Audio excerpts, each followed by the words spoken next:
자, 오늘은 6단원의 처음인 6.1 점선면의 성질을 시작하겠습니다.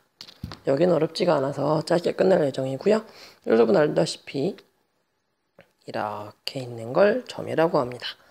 그 다음 이렇게 있는 걸 선이라고 하고요.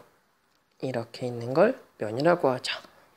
여러분들 일단 기억해 주실 건 이 세 개가 이 세상에 있는 모든 것들의 모양의 기본이라는 것이고요. 여기 첫 번째로 볼 거는 점인데 점은 점이에요. 그러니까 쉽게 말씀드리면 약간 위치랑 비슷한 개념이기 때문에 어디에 콕 박혀있기 때문에 길이도 구할 수가 없고 넓이도 구할 수가 없습니다. 그 다음 선은요. 작아서 안 보일라나? 무수히 많은 점들이 모여있는 것이 바로 선입니다. 그래서 점들이 쭉 모여있기 때문에 선은 뭐를 구할 수 있어요? 길이를 구할 수가 있어요. 그 다음 면은 색칠할 수 있잖아요. 그죠? 지금 색칠하고 있는 건 다 선이지. 즉 뭐냐면 여기 있는 면은 선이 모여서 생긴 거예요. 아니면 뭐 선이 지나간 자리라고 볼 수도 있는 거고요. 그래서 면 같은 경우에는 길이를 구할 수 있는 게 아니라 선이 쭉 모여있기 때문에 선이 그 모여있는 넓이를 구해낼 수가 있습니다. 자, 이번에 볼 거는 교선, 교점 이런 아이들인데요. 어떤 거냐면 생각해 볼까요? 여기 이렇게 A4 용지가 있는 거예요. 근데 뭔가를 하다가 친구가 뭐 장난으로 여기다가 뭐 연필을 확 꽂아 넣은 거죠. 됐어요? 그럼 이때 구멍이 생기면서 이 종이와 연필 아니면 뾰족한 것이 만나는 곳이 생기죠. 이거를 뭐라고 하는 거예요? 교점이라고 하는 겁니다. 아니면 여러분들이 좀 더 보기 쉬운 걸로 해볼까요? 뭐 이렇게 생긴 도형이 있어요. 근데 이런 거 많이 봤을 건데 이렇게 생겼나? 이렇게 돼가지고 이렇게 생긴 거 있잖아요. 지금 이 하트 같이 생긴 면을 화살이 지금 뚫고 있는 거죠. 그럼 이때 이 면과 화살이 만나는 이곳이 바로 뭐가 되는 거예요? 교점이 되는 겁니다. 여기 교점에서 교자는 만난다란 뜻이기 때문에 만나는 점이란 뜻이겠죠. 그럼 뭐 이렇게 직선과 직선이 이렇게 만나는 점 같은 경우에도 뭐라고 부르면 되겠어요? 교점이라고 부르면 됩니다. 자, 이번에 한 번 더 A4 용지가 있다라고 할게요. 됐어요?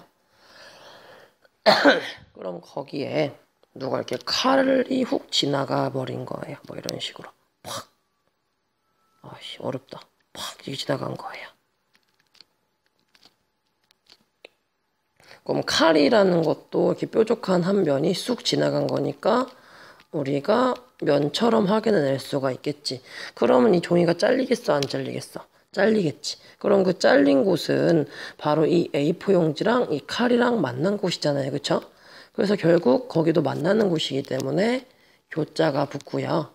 그리고 만나는 선이기 때문에 교선이라고 부르게 됩니다. 오늘 잘 좀 안 써지네요. 자, 그래서 우리가 이런 입체 도형이 있을 때 이 꼭지점 같은 경우는요. 뭐 요 모서리랑 요 모서리에 뭘로 보는 거예요? 교점으로 보는 거예요. 즉 꼭지점은 모서리의 교점이 돼버리는 거지. 그 다음에 여기 있는 모서리가 있다라고 볼까요? 여기 있는 모서리는 모서리랑 만나는 면이 두 개가 무조건 있을 건데 여기 있는 아래쪽에 있는 면, 그 다음에 위쪽에 있는 요 면, 요 두 개의 뭘로 보는 거예요? 그래요. 교선으로 보는 거예요. 모서리는 면들의 교선으로 본다. 이 얘기입니다. 뭔지 아시겠죠? 자, 이번엔 직선, 반직선 이런 것들인데요. 여러분들, 이 점을 지나는 직선은 몇 개가 있을까요? 엄청 많겠죠. 이렇게 이렇게 하면 되니까. 그런데 만약에 여기 있는 두 점을 지나는 직선은 뭐가 있을까요? 이거 한 개밖에 없겠죠. 그래서 우리는 직선이라는 걸 표현할 때 이쪽으로 무한히 길어질 수 있기 때문에 요런 기호를 적고요. 이 밑에는 우리가 기준을 잡은 여기 2점을 지나는 걸 그린 거잖아요.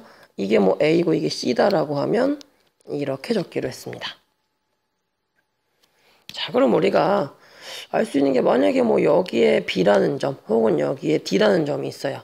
그럼 이 B 빨간 점 2개를 지나는 직선도 이 A랑 C를 지나는 직선과 똑같죠. 그래서 우리는 이렇게 생각할 수가 있는 지능을 가지고 있는 겁니다. 알겠죠?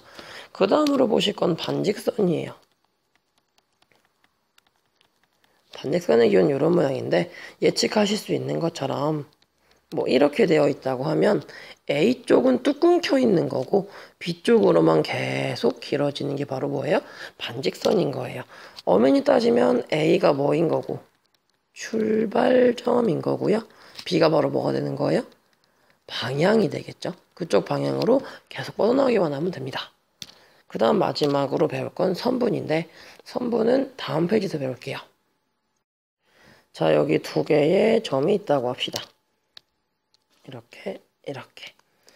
그럼 우리가 예를 들면 여기에 뭐 제가 있는 거고요. 그 다음에 여기에 우리 실장이 뭐 현서가 있다라고 할게요. 현서가 저한테 오려고 하는데 여러분들 생각엔 이렇게 오는 게 가장 빠를까요? 이렇게 오는 게 빠를까요? 이렇게 오는 게 빠를까요? 이게 빠를 건지 이게 빠를 건지 고민하잖아요. 어디냐면 바로 여기입니다. 이게 제일 빠른 길이 되겠죠. 지금 2점 사이를 최단 거리로 이은 이것을 우리는 뭐라고 하는 거예요? 선분이라고 합니다. 여기가 만약에 A라고 얘가 B라고 했을 때 이거는 뭐라고 쓰면 되겠어? 양쪽 다 이어지지 않기 때문에 끊겨 있어요. 양쪽 끝이. 그리고 A, B라고 적어주시면 되겠죠. 방금 그 같은 뭐 실제 문제 같은 경우엔 여기다가 이렇게 적어주시면 될 것 같습니다. 선분 뭔지 아시겠죠? 점과 점을 최단 거리로 이은 것이 바로 뭐예요? 선분인 거예요. 오늘 건 굉장히 쉬웠을 건데 마지막으로 한 가지만 볼 게 있어요. 뭐냐면 방금 여기서 우리가 A, B라는 걸 만들어 봤는데 선분 A, B가 뜻하는 의미는 2가지가 있어요. 첫 번째는요. 그냥 선분 자체예요. 그러니까 A, B다라고 했을 때 이 줄 여기까지 이 길이를 가진 줄이구나라고 이해할 수도 있고요. 아니면 어떤 때때로는 그 선분의 길이를 뜻하기도 합니다.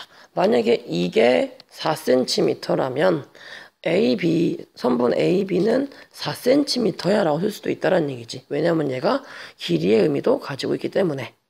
오늘 거 쉬웠죠? 여기까지만 할게요.